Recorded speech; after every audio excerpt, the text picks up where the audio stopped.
Le capitalisme engendre une dynamique permanente d'accumulation, de crise et d'innovation. I believe that open markets and free enterprise are the best imaginable force for improving human wealth and happiness. Je pense que les forces sociales et politiques sont les forces centrales dans la dynamique du capitalisme. Did you ever have a moment of doubt about capitalism? Is there some society you know that doesn't run on greed? Comment Adam Smith verrait-il le monde économique qui nous entoure? Je crois que Keynes aurait dit qu'il y a une faille dans l'économie. Hayek a écrit La route de la servitude comme un avertissement. Il faut toujours être prudent avec Marx et ses bons mots. Pour moi, Polanyi a été un séisme intellectuel. Si je devais caricaturer Ricardo, je dirais qu'il ressemble à George Soros. Si vous retournez chez Adam Smith, Marx, Schumpeter, vous avez des embryons de mécanismes vous permettant de comprendre la crise actuelle. D'où vient le capitalisme? D'une évolution naturelle de nos sociétés? Ou de théories élaborées au fil des changements politiques et technologiques? Nous sommes tous partie prenante d'un système dont nous connaissons mal les origines. Et pourtant, cette histoire devrait nous éclairer sur notre présent et notre avenir.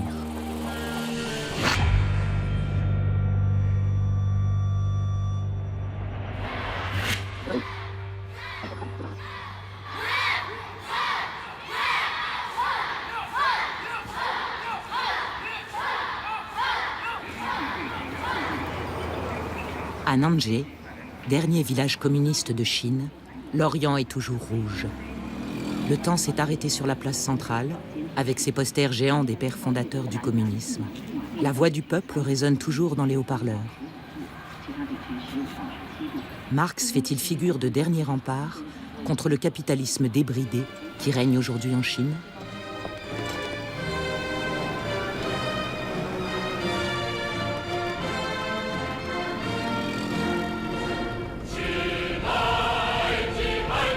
Le cœur financier de Londres. Ici aussi, Marx peut ressurgir là où on ne l'attendait pas. And all Marx and Engels' warning over the dangers of monopoly capitalism and concentrated finance have come to pass.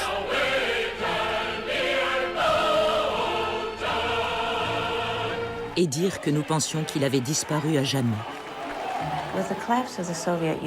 Avec l'effondrement de l'Union soviétique et la chute du mur, le communisme a été jeté à la poubelle de l'histoire, et Marx avec. Est-il possible que nous n'ayons pas bien compris Marx? Ou que sa lecture du capitalisme au XIXe siècle soit plus pertinente aujourd'hui qu'hier?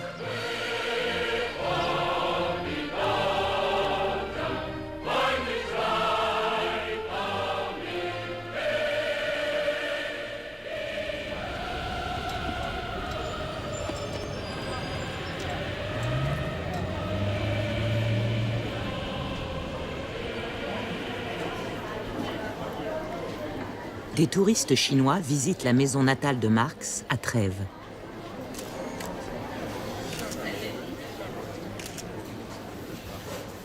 Karl Marx est né en 1818 en Rhénanie, la province la plus occidentale de la Prusse. C'est à l'époque une partie remarquable de la Grande Allemagne. Occupée par Napoléon, elle est imprégnée des idées françaises des Lumières. Voilà le milieu dans lequel il grandit.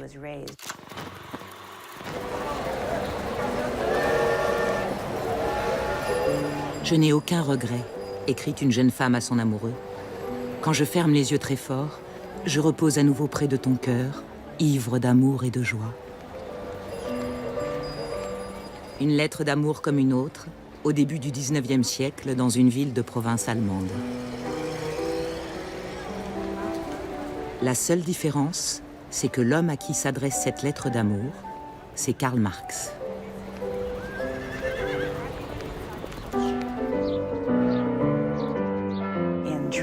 À Trèves, il a rencontré Jenny von Westphalen. Elle est tombée sous le charme de Marx. Il était le fils d'un avocat juif et de ce fait un marginal. Elle était la fille d'un baron prussien. Il a commencé ses études à Trèves et a continué à Berlin. On attendait sans doute de lui qu'il aille à l'université, qu'il soit un bon garçon, qu'il étudie le droit ou quelque chose comme ça.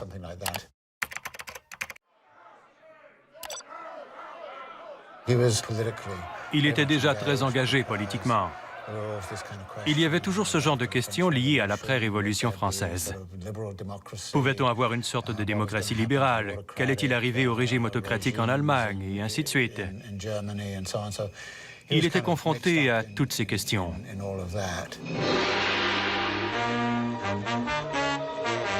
Plus d'un siècle après, l'étudiant romantique de Trèves était devenu la terreur des pays occidentaux et du capitalisme en général. Captain Capitalism! Ah, making out the old Christmas list, I see. Let's see here. World peace, an end to world hunger, free health care. This isn't a Christmas list, son. Who the hell taught you this, child? Santa did. Marx devient le père Fouettard, la figure diabolique embusquée derrière chaque revendication sociale. That red suit gives you away, Carl. Captain Capitalism! So, you discovered my plan. Santa Claus is truly I, Karl Marx, the undead founder of communism.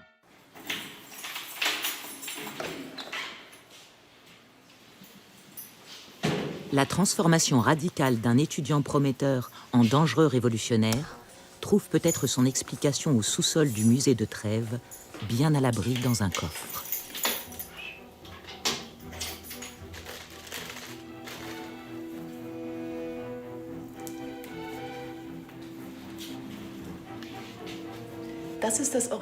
Voici l'édition originale du manifeste du Parti communiste.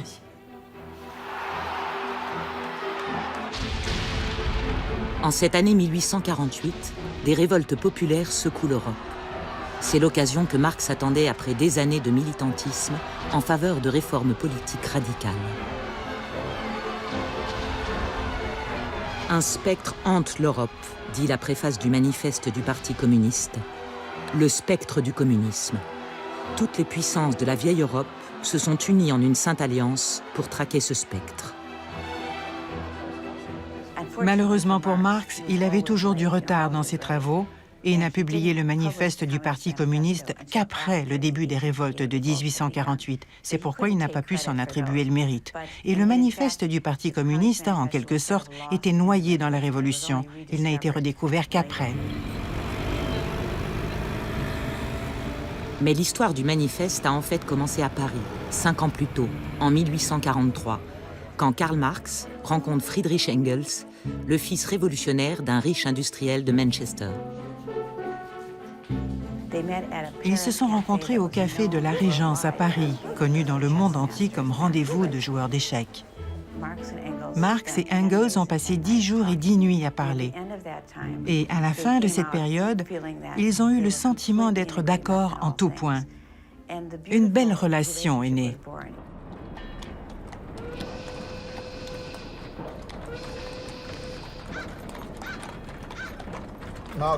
Pour Marx, la rencontre avec Engels a été cruciale.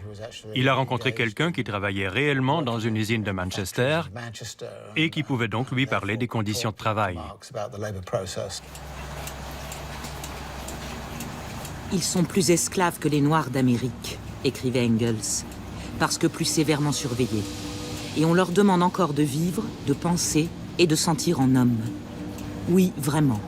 Ils ne peuvent vivre que dans la haine la plus ardente de leurs oppresseurs, qui les ravalent au rang de machines. Marx est allé à Manchester avec Engels pour un court voyage. Il a vu ces gens qui construisaient l'avenir industriel en travaillant dans les usines et qui vivaient dans les conditions les plus dégradantes.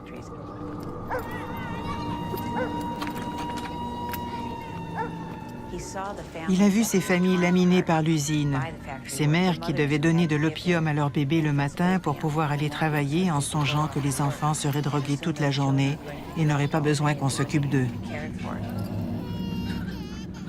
Pour un homme comme Marx, théoricien social, politique et économique, aller à Manchester, c'était pénétrer au cœur du laboratoire de l'humanité industrielle.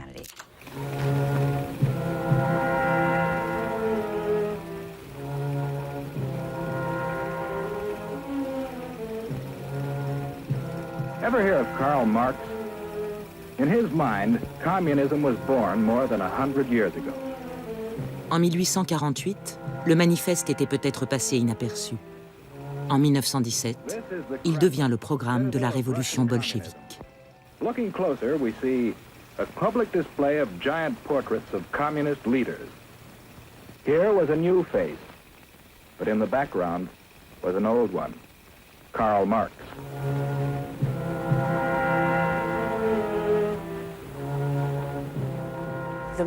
Le Marx qu'on a fui au XXe et au XXIe siècle était le Marx du manifeste du Parti communiste. C'est lui que les gouvernements capitalistes, les démocraties et les gouvernements occidentaux ont tenu pour responsable des atrocités commises au nom du communisme au XXe siècle.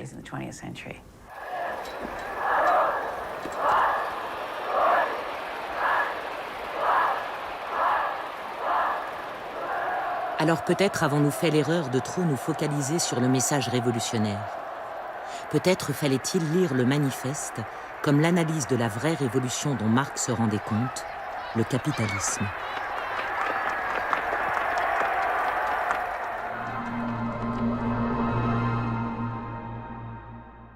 Ladies and gentlemen, Karl Marx and Friedrich Engels were the first to chart the uncompromising, unrelenting, compulsively iconoclastic nature of capitalism.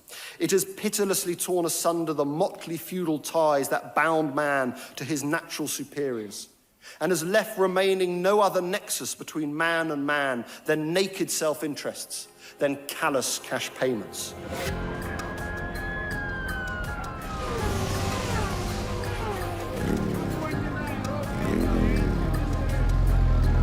And it was Marx who revealed how capitalism would crush languages, cultures, traditions, even nations in its wake.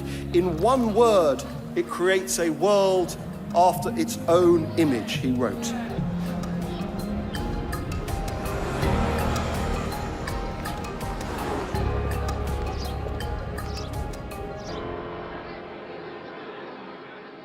I would like to suggest to you that Marx has rarely seemed more relevant. Marx's stock resurges on a 150-year tip was how the New York Times marked the 150th anniversary of the publication of the Communist Manifesto. A text which more than any other, as they put it, recognized the unstoppable wealth-creating power of capitalism, predicted it would conquer the world, and warned that this inevitable globalization of national economies and cultures would have divisive and painful consequences.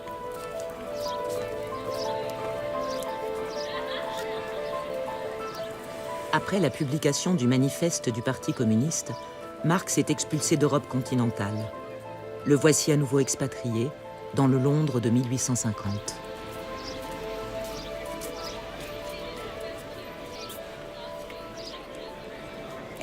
Imaginez Dean Street en 1850, l'année où Karl Marx et sa famille ont emménagé dans ce quartier de Soho.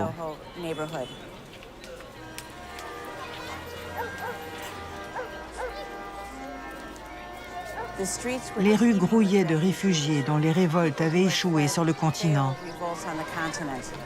Ils arrivaient dans ce pays, certains avec leurs seuls vêtements pour bagages. Beaucoup ne parlaient même pas la langue. Marx et sa famille faisaient partie des mieux lotis, mais ce dont ils disposaient pour 3 adultes et 3 enfants se résumait à 2 chambres dans un grenier. Et dans ce logement exigu, Marx a tenté de donner un sens à ce qu'il venait de vivre et à ce qu'il voyait dans les rues autour de lui.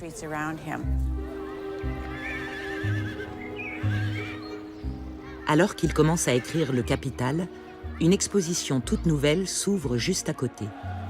Et cette exposition célèbre le succès de la révolution industrielle.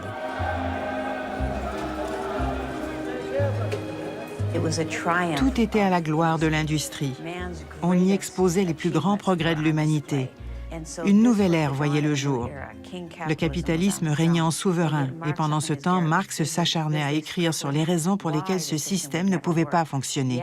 Un système certes capable de merveilles, mais qui allait être à la base de grands ravages.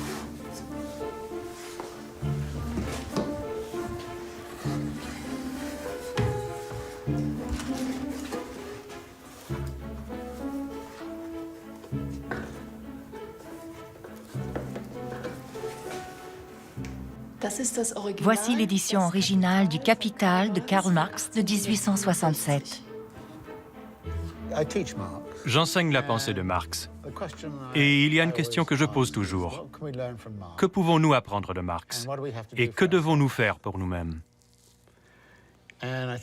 Et je pense que c'est une question très importante. Parce que très fréquemment par le passé, les gens ont étudié Marx pour ensuite, comment dirais-je, raccorder la réalité au texte. Et ils se sont dit, ah, voilà la réponse. Je pense qu'il n'y a qu'un nombre limité de choses que l'on puisse apprendre de Marx. De façon paradoxale, on n'apprend pas grand-chose du socialisme, du communisme ou du futur en lisant Marx.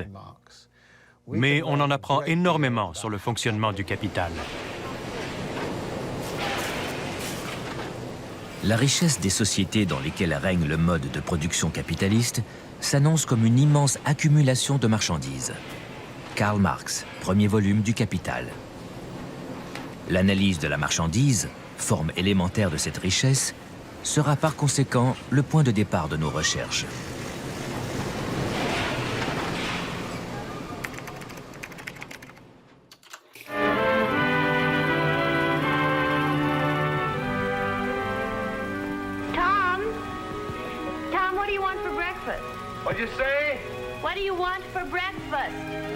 La marchandise est d'abord un objet extérieur, une chose qui, par ses propriétés, satisfait des besoins humains. Premier volume du Capital. While she gets Tom's breakfast, let's take a closer look at that pan. The iron ore for that pan came from the Mesabi Range, so let's start there and see what happened.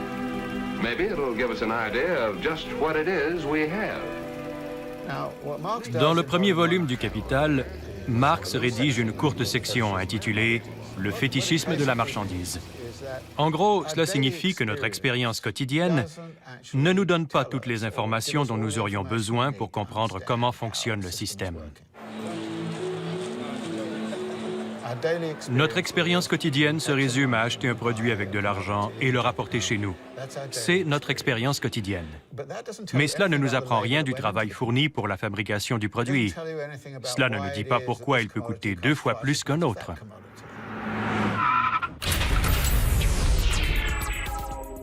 Pour Marx, le système de marché occulte toutes les formes de relations sociales.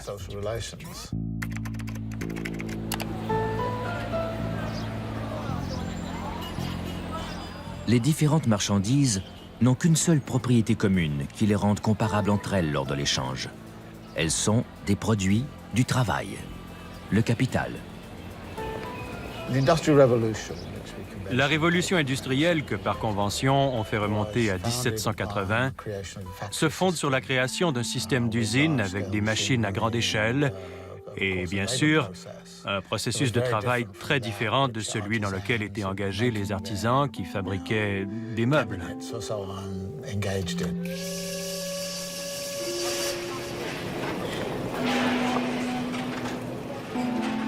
La conversion au capitalisme industriel connaît son apogée à partir de 1780 et constitue, aux yeux de Marx, une transformation cruciale. L'ouvrier est à l'égard du produit de son travail dans le même rapport qu'à l'égard d'un objet étranger. Plus l'ouvrier s'extériorise dans son travail, plus le monde étranger, objectif, qu'il crée en face de lui, devient puissant. Plus il s'appauvrit lui-même, et plus son monde intérieur devient pauvre. Karl Marx.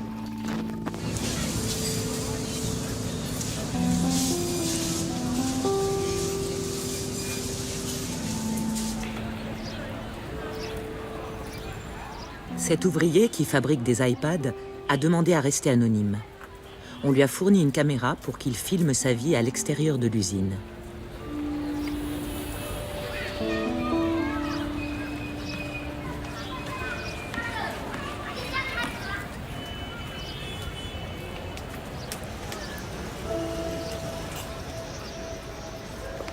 Avant, ces ouvriers étaient des paysans en relation avec la terre et ses produits. Les voici devenus les pièces d'une chaîne d'assemblage. L'aliénation, comme Marx l'avançait, commence avec la fabrication des biens. Quand je vois comment ils s'entassent dans ce bus, ça me rappelle quand j'ai quitté ma ville pour la province de Canton. Moi aussi, j'ai dû prendre un train bondé. Alors vous voyagez dans ce train, et quand vous descendez, vous vous retrouvez dans une ville inconnue.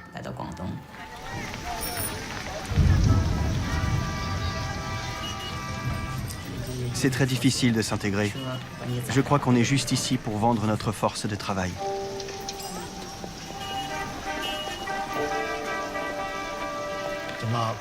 Pour Marx, l'idée de travail vivant est primordiale. C'est ce qui le distingue des économistes classiques, qui voyaient le travail comme un facteur de production, c'est ainsi qu'ils le nomment. Quelque chose qui est fourni et qui, par la suite, produit quelque chose. Pour Marx, ce n'est pas le cas, c'est un processus.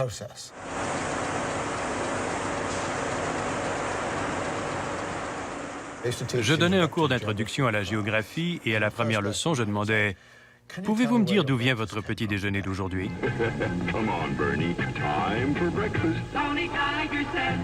Et ils me répondaient « Eh bien, je suis allé à la cafétéria. » Et je leur disais « D'accord, mais d'où vient-il ? Du supermarché. D'où vient-il ? D'où vient-il ? D'où vient-il »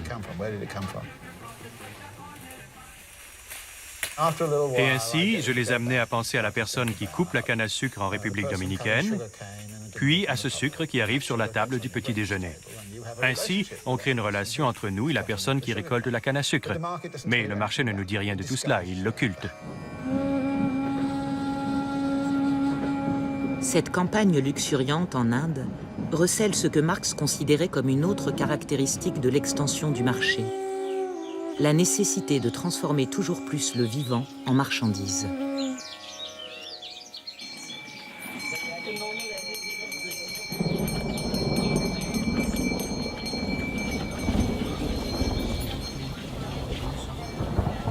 Ces producteurs de coton se sont unis pour lutter contre l'invasion des semences OGM. Les graines sont reconnues en Inde comme étant source de vie. Et dans le mot bija lui-même, ja signifie vie. Chaque rituel a pour but la préservation éternelle des graines.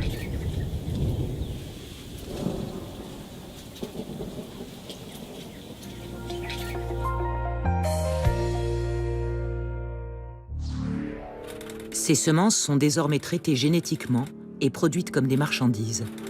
Les agriculteurs sont incités à les racheter chaque année avec la promesse de faire de meilleures récoltes.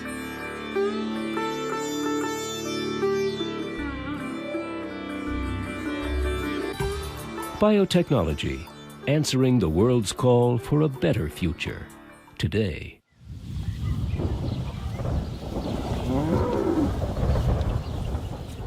Pour certaines de ces femmes, la perspective de récolte abondante à partir de ces semences a tourné à la catastrophe. Les semences OGM qu'il faut racheter chaque année ont acculé leur mari à s'endetter. Alors, ils continuent d'emprunter pour acheter les semences à crédit. Aujourd'hui, les créanciers prennent des garanties en hypothèque sur les terres. Alors, 2 ans plus tard, lorsqu'un fermier ne peut plus rembourser son crédit, le nouveau prêteur, au nom des industries chimiques, revient et dit « Ta terre est désormais à moi ». La récolte ne s'est pas bien vendue et la santé de nos enfants s'est dégradée. Nos dettes ont augmenté. Voilà, la récolte ne se vendait pas, alors il a avalé le poison dans les champs. Combien devait-il? Il ne me l'a jamais dit. Ils ne disent pas à leurs femmes qu'ils sont endettés, ils ont honte. Quand ils apprennent qu'ils vont perdre leur terre, ils sont choqués, parce que le lien avec la terre est essentiel dans la culture paysanne. C'est ainsi que des fermiers avalent des pesticides pour mettre fin à leur jour. On dénombre déjà 260 000 suicides.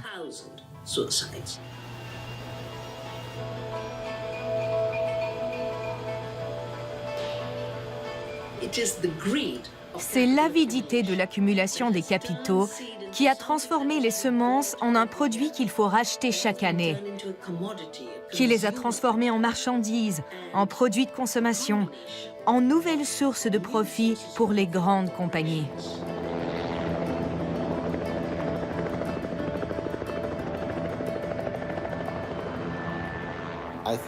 L'idée de la vie en tant que marchandise est vraiment très intéressante. Une vache, un cochon, sont-ils des marchandises?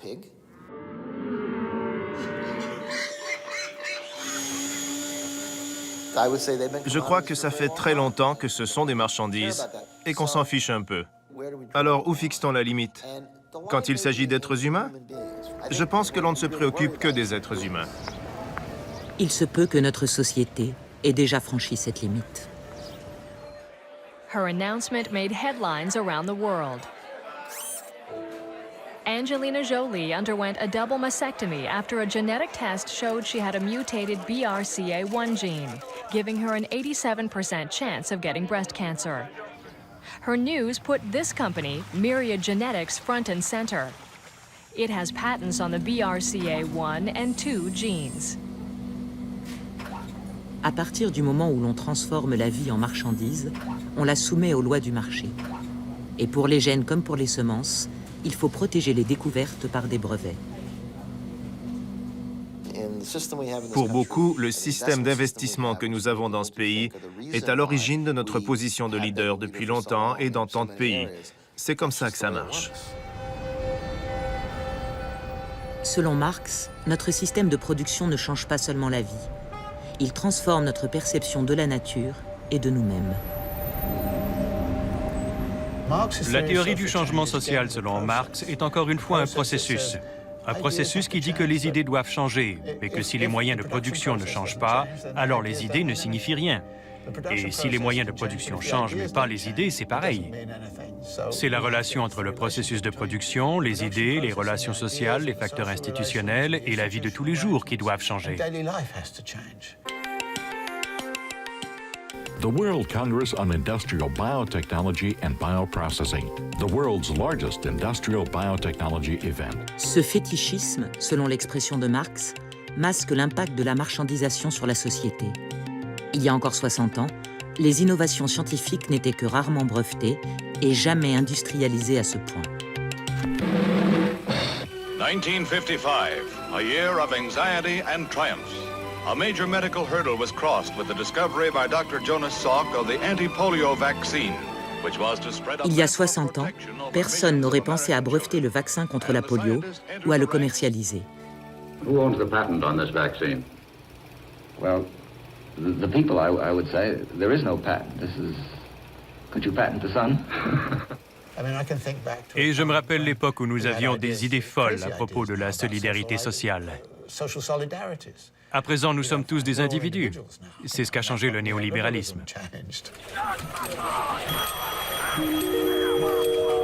The 60s caught capitalism completely off guard. How were companies to sell products to a generation that had rejected consumerism? The answer was to tune into the movement and to sell to the individual in everyone. The strategy worked. The marketing machine captured the spirit of 60s individualism and made it its own. Marx a inventé ce que j'appelle une théorie coévolutive du changement social. Le capital est pris dans une configuration révolutionnaire permanente et nous pouvons observer des mouvements parallèles dans les idées et les relations sociales. Leaving ideology behind, we now derive a sense of personal identity and empowerment from the goods we purchase and consume. Go on, break the rules, define who you are. With our sneakers. À la fin du Capital, Marx écrit quelque chose d'intéressant. Il revient à l'idée du fétichisme, et le fétiche suprême prend bien sûr la forme de l'argent et le système de crédit. Do you have money jitters? Ask the obliging Bank of America for a jar of soothing instant money, M-O-N-E-Y, in the form of a convenient personal loan. Available now at Bank of America.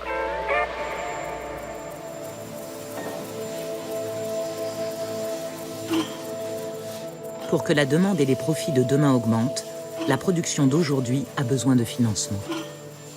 Ça signifie que le système de crédit doit se mettre en place. Et ce que l'on peut immédiatement déduire de tout ça, c'est que l'accumulation de capitaux à travers l'histoire s'est toujours construite en symétrie avec une accumulation de dettes.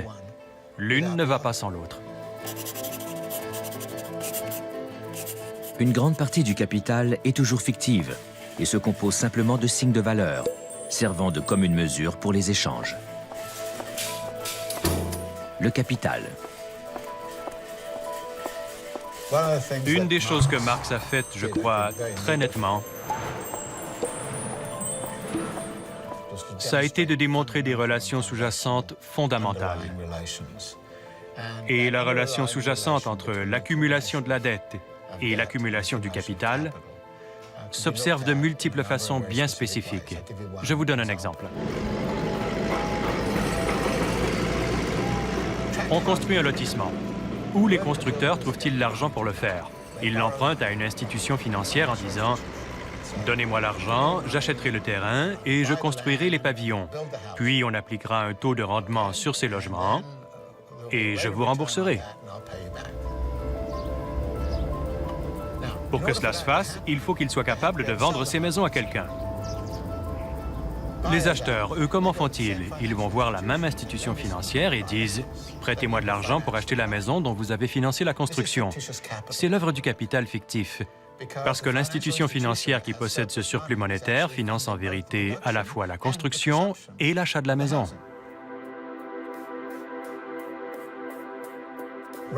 À présent, nous sommes dans une crise où le capital fictif occupe toute la scène. Mais Marx a cette intuition brillante. Il dit « Je vais aller derrière cette surface apparente qu'est le fétiche. Je vais décrire véritablement la nature de ce fétiche qui crée cette chose appelée capital fictif. »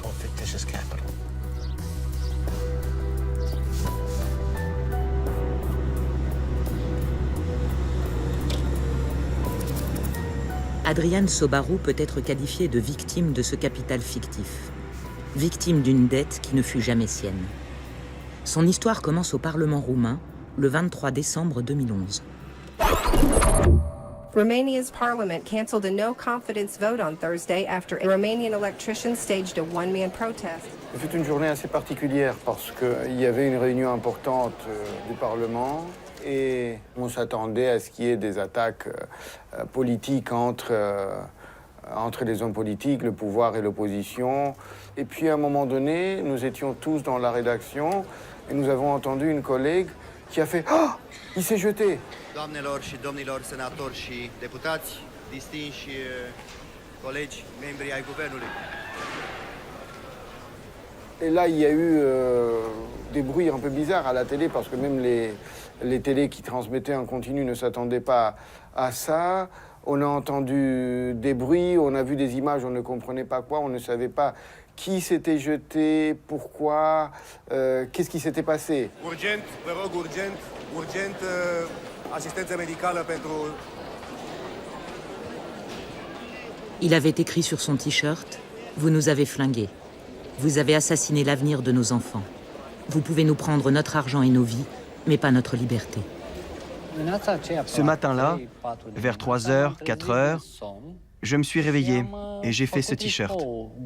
Mon geste n'aurait pas eu le même impact si je ne l'avais pas fait. Je me souviens du moment juste avant que je déboutonne ma chemise. Je tremblais si fort, comme jamais auparavant. Je me suis opposé non pas à une personne, mais à un système. Un système qui peut t'anéantir à tout moment.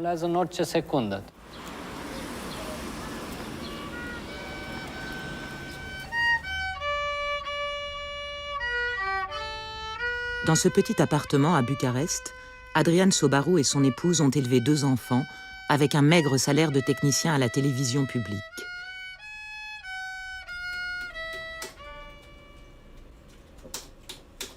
À partir de 2011, ces revenus ont chuté de 25% et on leur a supprimé l'aide financière pour l'éducation spécialisée de Kalin, leur fils autiste.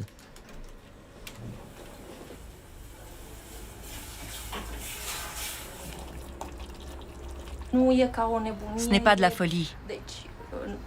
Ce qu'il a fait était un geste de protestation. Ce qui est arrivé après n'est pas de son fait. Mais même après tout ce qui s'est passé, il ne regrette rien. Peut-être que cela a contribué à réveiller les consciences. C'est ce qu'il espère.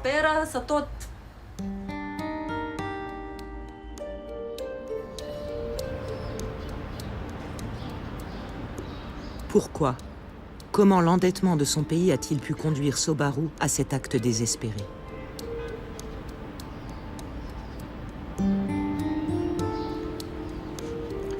Cela a choqué tous les Roumains, je suppose, mais parce que c'est ma façon de voir les choses, j'inscris cet épisode tragique dans un cadre bien plus large.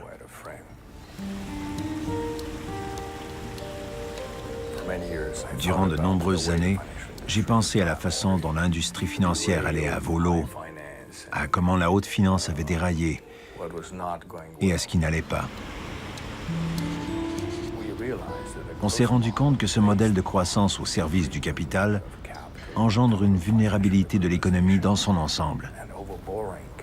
Parce qu'il est fondé sur la libre circulation des capitaux, une libéralisation financière totale et une lourde dépendance aux emprunts externes de la part du secteur privé. Cela devient insupportable en cas de crise. Un afflux de capitaux étrangers en quête de rendement a inondé les banques roumaines et entraîné le pays dans une croissance basée sur la dette. Les banquiers sont intervenus et ont favorisé le crédit à la consommation. L'argent coulait à flot dans le pays.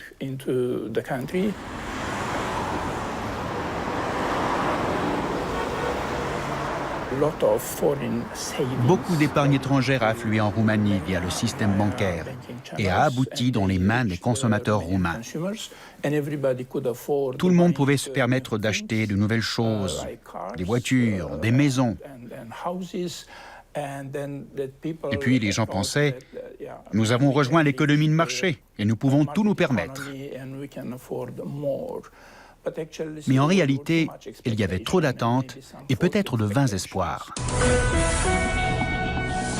Romania, now the latest European country wrestling with violent protests over budget cuts and financial issues. Ici comme ailleurs, la bulle financière a éclaté. Comme Marx l'avait annoncé, l'endettement n'est qu'un capital fictif. Employé du service public, Adrian n'a jamais bénéficié du boom économique. Mais quand la bulle a éclaté, l'État s'est retourné contre les citoyens les plus faibles, comme lui.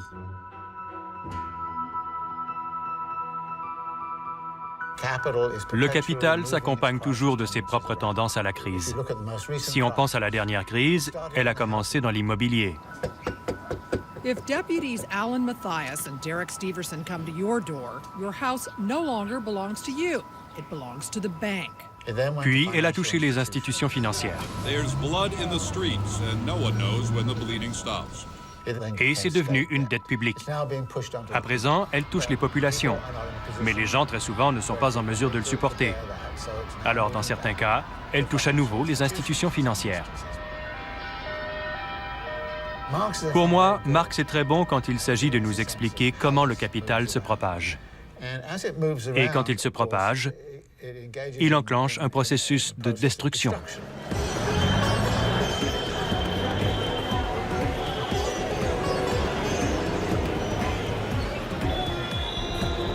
Tout au bout du tsunami déclenché par le besoin de rendement du capital, on trouve l'Inde, un des plus importants marchés émergents.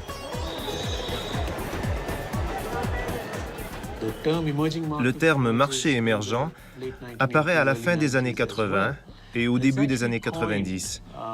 Il est utilisé par les employés de la Banque mondiale et du FMI afin de décrire ces économies qui vont croître très rapidement.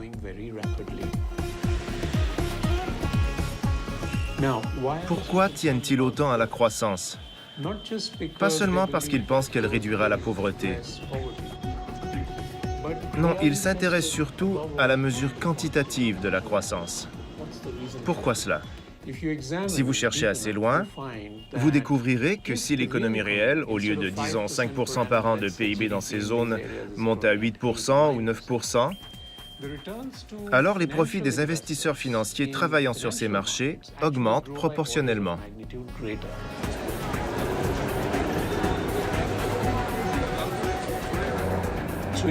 C'est ainsi qu'en 2009, l'Inde est devenue le marché boursier le plus lucratif au monde. La bourse de Bombay enregistrait en moyenne des rendements annuels d'environ 48%, ce qui est hors du commun. On comprend alors que l'Inde est devenue un avant-poste du capital financier mondial. Ce capital financier, que Marx appelait fictif, a, dit-on, fait accéder environ 200 millions de personnes à la classe moyenne, en laissant en même temps plus de 800 millions qui survivent avec $1 par jour.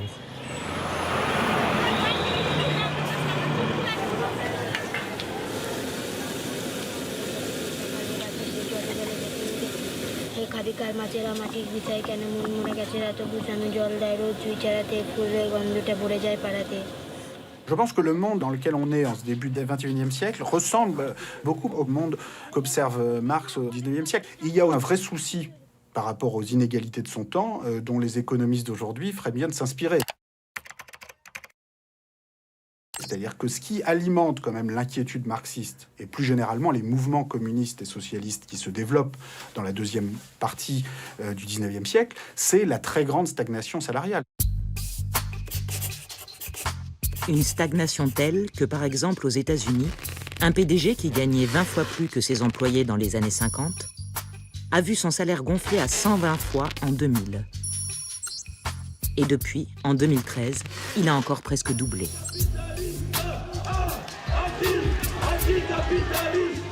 Donc on se retrouve aujourd'hui au XXIe siècle avec une réalité qui était en fait celle du XIXe siècle et des siècles précédents, à savoir une croissance structurellement lente, un rendement du capital structurellement plus élevé que la croissance. Et contrairement à ce que pensait Marx, ça ne va pas se résoudre tout seul. C'est-à-dire qu'il ne va pas y avoir une fin naturelle à ce processus par le simple fait de force économique. Ce processus peut continuer indéfiniment. This is CNN Breaking News.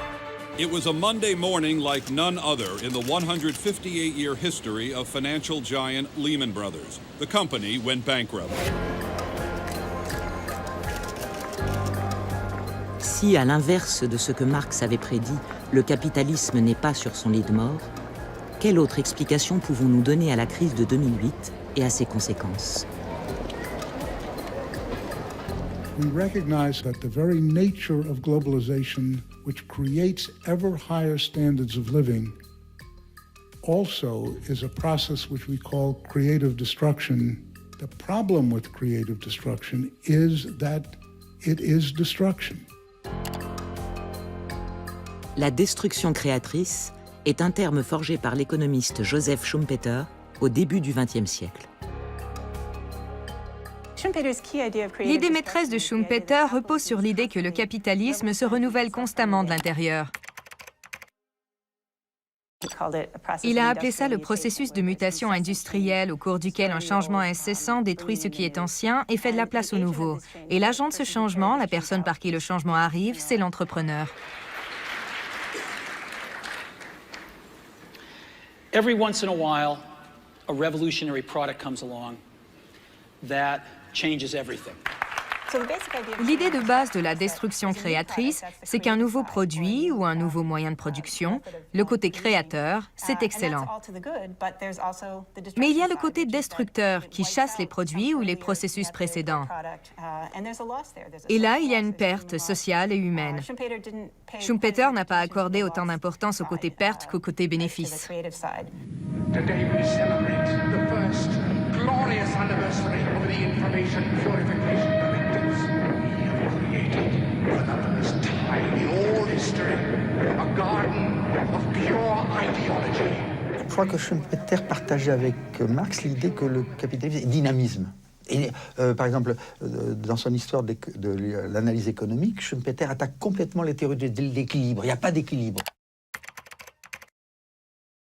Le capitalisme, c'est le déséquilibre permanent. Donc il est complètement d'accord avec Marx.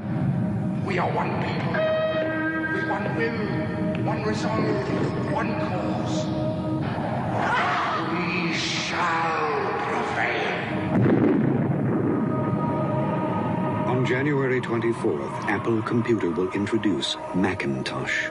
And you'll see why 1984 won't be like 1984. Pour lui, le déséquilibre est créé par le fait que des entrepreneurs inventent des nouveaux processus, des nouveaux produits, des nouvelles commercialisations qui déstabilisent l'ancien système. Donc, il complète Marx par le fait qu'en plus de l'accumulation, il y a le fait que le capitalisme, par son innovation, détruit lui-même la valeur du capital passé. Alors sommes-nous au cœur d'une crise qui fait partie d'un cycle infini de destruction créatrice, ou bien à la fin d'un processus que Marx a jugé inéluctable?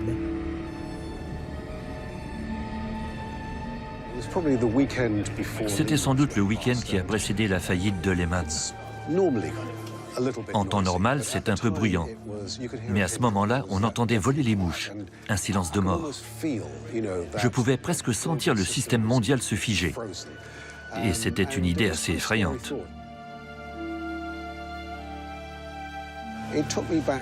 Ça m'a rappelé toutes ces choses que je lisais et que j'étudiais quand j'étais bien plus jeune.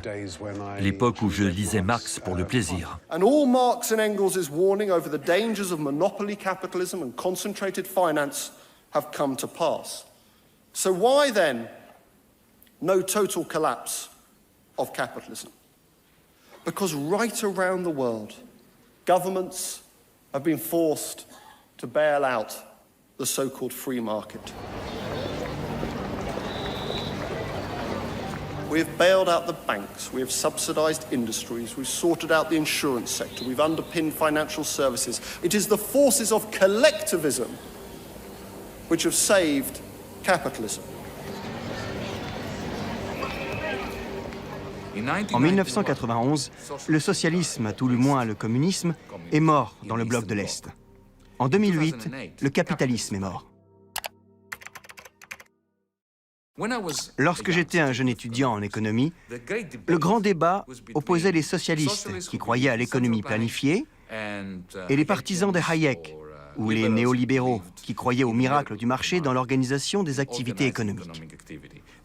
L'argument des théoriciens pro-marché était que le capitalisme est une lutte darwinienne, où les plus forts survivent et où les moins adaptés, les plus inefficaces, les moins productifs et les moins rentables périssent.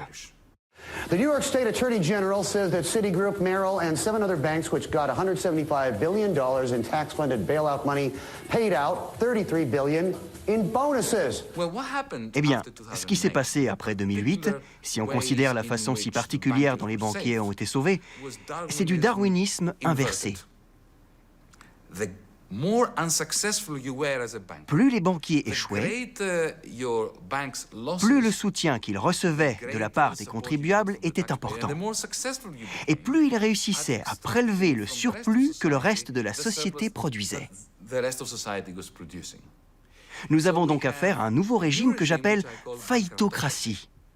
Et c'est devenu la règle des banques en matière de faillite.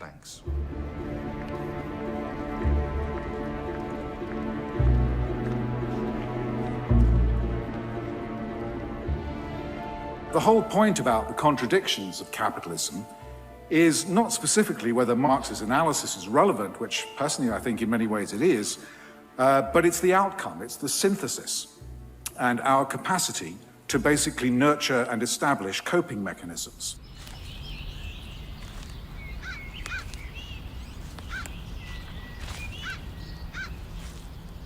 On Marx's tombstone, as you'll know if you've been there, there's an inscription taken from the Theses on Feuerbach, which says, "The philosophers have only interpreted the world in various ways. The point, however, is to change it," which is precisely what our antecedents have done by developing coping mechanisms like institutions of the rule of law, limited liability companies, trades union, mutual societies, insurance, welfare, and technological discoveries that drive productivity, income, and jobs.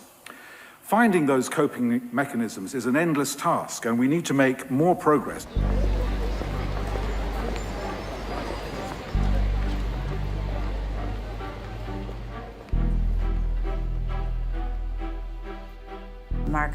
Marx a finalement terminé Le Capital. Il a vu sa femme tomber malade, ses filles souffrir de mauvaise santé et de pauvreté. Il avait déjà enterré 4 enfants au moment où Le Capital a été publié. Et sa famille attendait la reconnaissance qu'ils croyaient tous que Marx méritait pour un livre dont ils pensaient que non seulement il changerait leur vie, mais aussi le monde. Mais il ne s'est rien passé.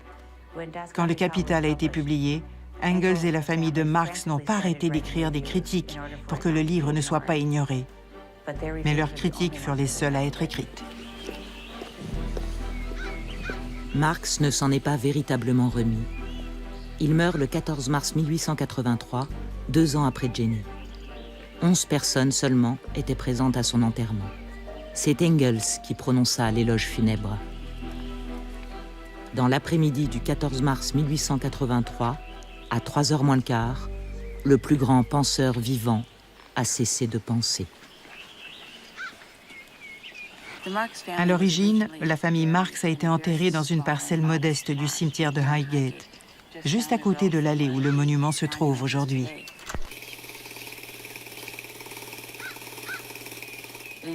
En 1956, le Parti communiste a décidé qu'une figure aussi importante que Marx méritait un monument plus grand.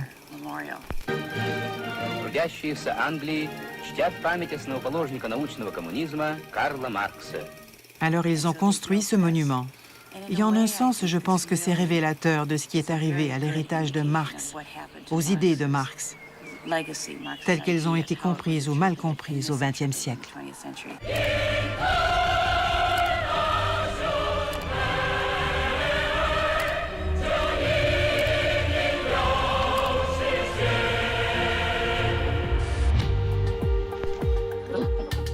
En 1929, le capitalisme semblait rendre l'âme, et jamais la prédiction de Marx ne fut plus proche de se réaliser. 2 personnalités avec des visions du monde diamétralement opposées vont alors s'affronter pour tenter de sauver le capitalisme de lui-même. Leur débat va marquer le XXe siècle et se poursuit encore aujourd'hui.